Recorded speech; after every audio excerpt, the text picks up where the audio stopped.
The time passes over more cheerful and gay, since we've learnt a new act to drive sorrows away.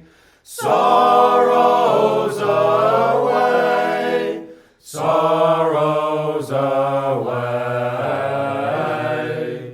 Hi everyone and welcome to Deep Rooted. Today we're going to tell you about 8 generations. 8 generations of our family passing down the same set of songs since the 18th century and beyond.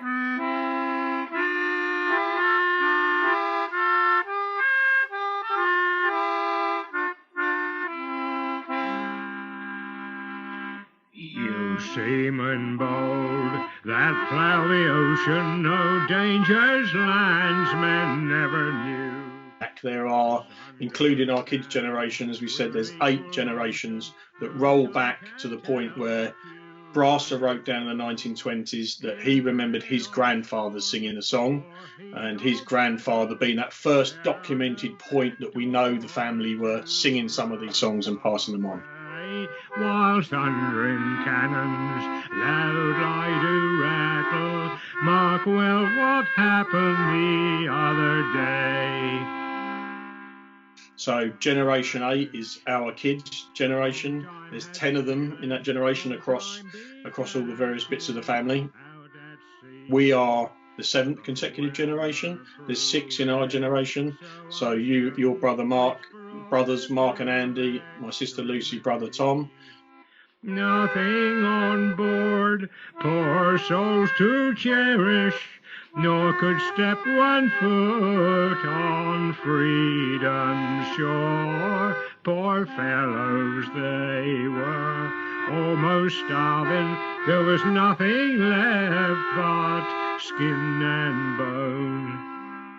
The generation above us, there's my dad John, your mum Jill, and your dad John, who's been singing with the family since the early 70s. And then we've got generation 5, which is Bob Copper, Gramps to us, the real linchpin in that line.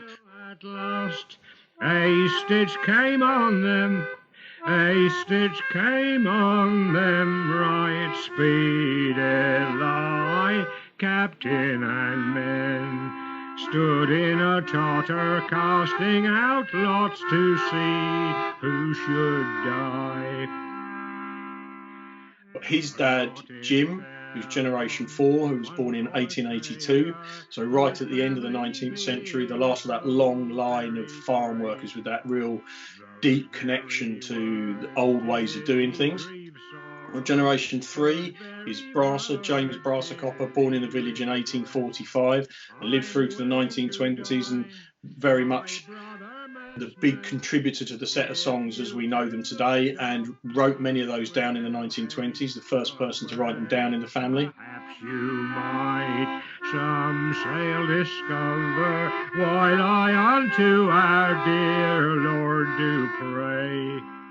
Generation 2 is his dad, honest John Copper, born in 1817 in the village, well renowned locally as a singer, and made sure that he passed that on to his 2 boys, James and Tom.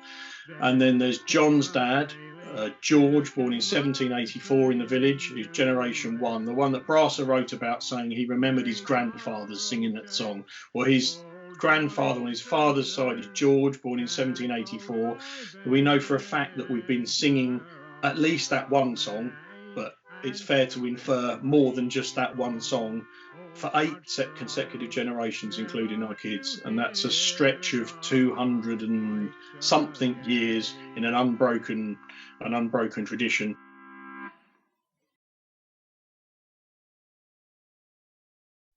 When Adam was first created and Lord of the universe crowned, his happiness was not completed until that a helpmate was found.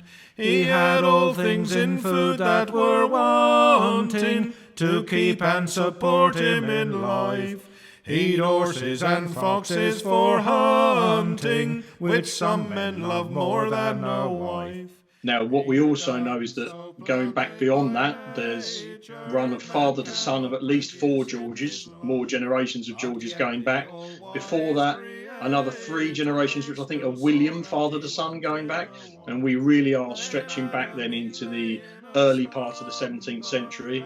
And the earliest known record that we have of the family in Rottingdean is in 1593, which is Edward Copper marrying Cicely Baldy in a village that year. And beyond that, the church records don't exist. We can't go back any further.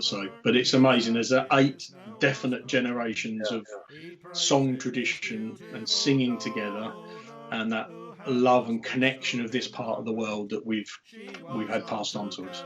His head, sir, to reign and to triumph for man. Yeah, amazing long way back that a family can stay in the same place for such a long time. And we are singing these songs in the same way as they did 4 generations ago, 5 generations ago, 6 generations, 7 generations ago. They sound exactly the same.